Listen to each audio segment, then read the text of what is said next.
Never. Think about it mathematically, just in terms of the governing equations. If you have an unsteady mass flow term, what you're saying is you need to include this term explicitly, right? This would be the term from the conservation of mass. And now the second part of that statement said there's steady energy transfer. So that's saying that the change in the energy associated with the control volume is zero. You can't possibly have these two assumptions occur at the same time. If there's mass in the control volume, it has energy associated with it. And if that mass transfer is unsteady, then the energy transfer has to be unsteady. And the second question is very similar. When can you have only flow into a system and no flow out? The only way you can have mass transfer in one direction is if you retain the unsteady flow terms, that there's mass accumulating in the system. The mirror image to this is what system can actually have only flow out? Well, that would be essentially depleting a tank or something, that's sort of the example.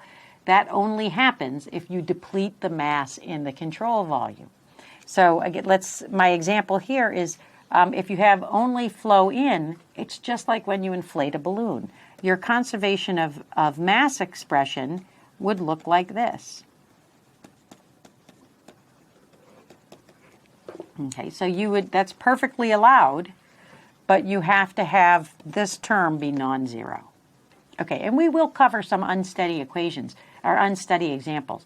They're pretty tough, and for reasons that we can hint at right here. So imagine if you wanted to solve this equation. Imagine if you want to do some analysis here. Well, you would want to integrate this expression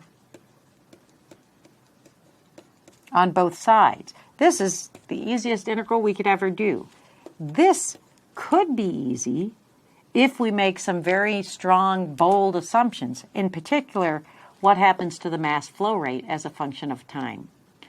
So if you think about our balloon example, it may be a little bit harder to conceptualize blowing up a balloon, but let's imagine deflating a balloon. The flow rate is not steady as a function of time. In particular, as the pressure in the balloon decreases, as the balloon deflates, the flow rate decreases as a function of time. So this term here, we would need to understand how does that term vary as a function of time in order for us to evaluate that integral. So these can be tricky systems if we can't invoke bold assumptions like some sort of time dependence for that mass flow rate. Okay, so we're starting to see the tip of the iceberg on how our systems that we consider very simple things, inflating a balloon, can be really complicated in terms of the actual analysis. So we're going to do some examples. It's the best way for you to become skilled at using these state relations and the conservation relations. Okay, so let's start with water compressed. This is an example of compressing water. And we're going to start from an initial state where we have saturated water vapor. So immediately you should be thinking, aha, that has a quality of 1. And I have a pressure. So I have quality and pressure. My system is fully defined in terms of being able to find the thermodynamic properties. I'm going to compress it, so we know the pressure should increase, which indeed it does, to a high pressure of 1 megapascal and a temperature of 250 degrees. The water is actually cooled during this compression process, and we are given that cooling, the specific energy of the cooling, not a heat transfer rate. We're given the specific heat transfer. So again, the units and the language here are hopefully cueing you to some very specific interpretations. For example, this would tell me that I have a lowercase q. I have the heat transfer normalized per unit mass. Okay, so we're asked to analyze this process. We are trying to understand, does it require work or does it produce work? We don't know. And evaluate the specific work of the process. So again, specific work, I'll try and make that a lowercase w so you can see it here, is the total work divided by the mass in the system. And then we're going to sketch the process on a PV diagram. When you do any analysis, you should use these steps, these procedures. The very first thing you need to do is define the system. Fine. We're going to go through and define the system. We know we're compressing by some mechanism. We don't necessarily know how. Water. Okay, so we're going to place that water into some arbitrary volume here, my little piston here.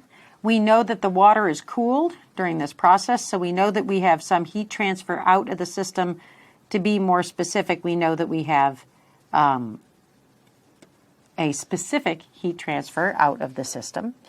We're going to guess that the work is into the system because we need to make an assumption. So we are going to guess that there's work in, and we know that work in is going to have a negative sign associated with it. So if we get an answer that is negative, then we know our guess was correct. Okay? We are going to neglect kinetic and potential energy effects because in our little conceptual system here as a piston, we're not going to have a whole lot of changes in kinetic and potential energy. Okay. So we define the system and we look at the system, and again, our tools are going to be the conservation of mass and the conservation of energy as shown here, and the state relations. But we tend to invoke state relations only on an as-needed basis. Okay, so this is a closed system. We don't see any mass crossing the system boundary, and so we know that the conservation of mass for this system is really simplified. The mass is a constant. And I'll redraw my little figure here of my piston and my control surface.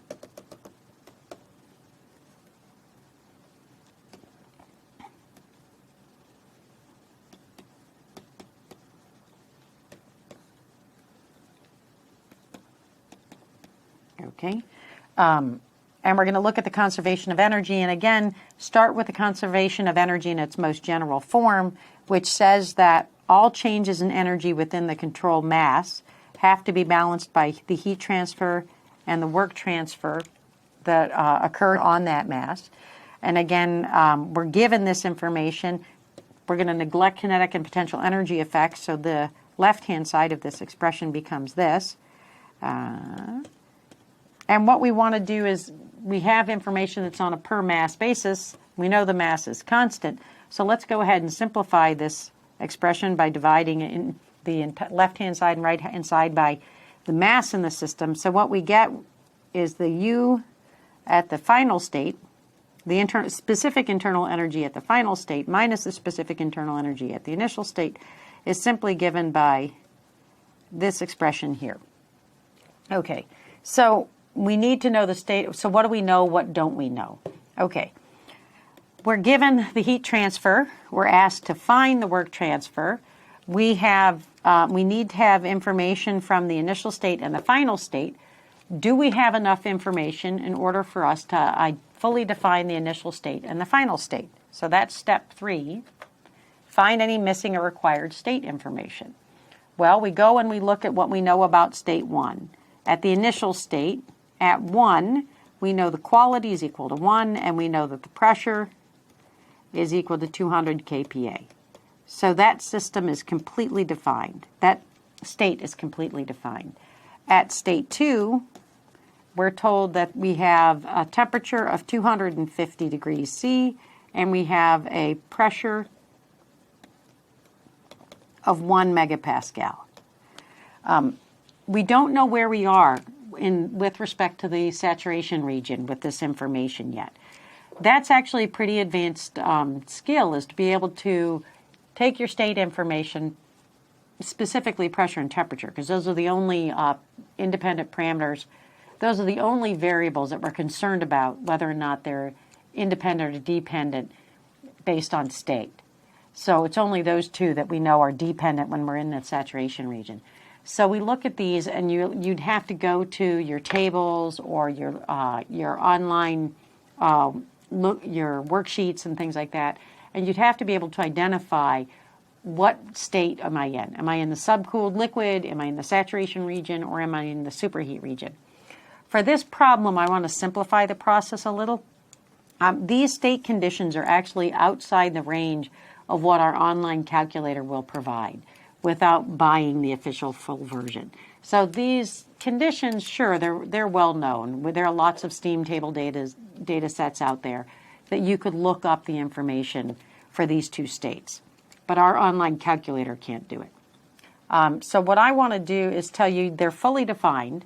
This is in fact in the second state, the final state is in fact in the superheat region. And I'm going to give you the internal energy for each of these states, knowing that, again, part of your learning process is you're going to have to become familiar with steam tables, whether they're tabulated versions or whether they're online calculators, and understand how to use them and interpret the information. So we will come back to looking at tabulated information in this class, but for right now I just want to work this example, just saying, hey, look, you can identify that there are two independent intensive properties for these two states, so the states are fully defined. So you would take this information and look up the internal energy, the specific internal energy, and you would get a value of 2,587.9 kilojoules per kilogram for state 1, and for state 2, you would get a value of 2,709.9 kilojoules per kilogram. If you have access to a more complete set of steam tables, or if you already have another thermodynamic textbook that has the steam tables listed, tabulated form, you should go ahead and practice looking up this information. If you don't, just assume we'll build that a little bit later, how to use the tables in this class. So again, for right now, practice with that if you can. If not, don't worry, we'll come back to it. Okay, so now we have the internal energy for the final state and the initial state. We can come back to the conservation of energy, and we can solve for the variable we were interested in, which was the work transfer. And so, here, I'll just pop that back on the screen here. So again, here's our governing equation. If we solve for the work transfer on this screen, we can see that what we have is essentially the work transfer comes onto this side, and we end up with plus 2. So this is the equation we're trying to solve. So we go back to take that onto the next screen, or onto our next slide. And what we have is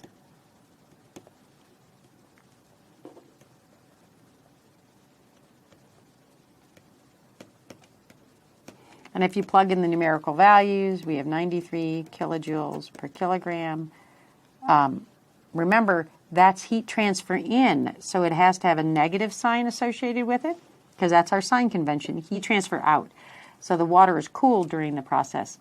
So as we substitute in the numerical values from the state parameters and from what the given information was, we need to remember that the water is cooled during this process. So as we take that value for the heat transfer, we have to include that negative sign, because remember, that's our sign convention. Heat transfer out of a system is negative. So we have minus 93 kilojoules per kilogram here, plus 2587.9 minus 2709.9, both in units of kilojoules per kilogram. And everything has the same units, so everything looks nice and consistent. When we punch that in our calculator, and what we get is a value of minus, we can see already, we know it's going to be negative. This term is negative, and this term, the internal energy at the final state, is greater than the internal energy at the initial state. So we know we're going to have a negative term on the work. What does that mean? That means work in is the correct assumption here, because recall back up here, we assumed work in, okay? And so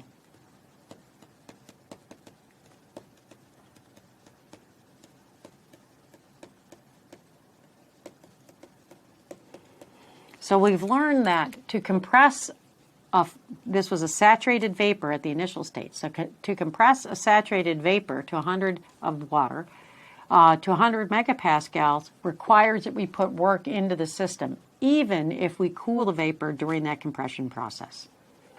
Okay, so what I want you to think about now, we've gone through this analysis. Do you have enough information to determine the total work for the process? We evaluated the specific work, the kilojoules per kilogram, the work per unit mass in the system. Do we have enough information to find the total work? If we do the calculation.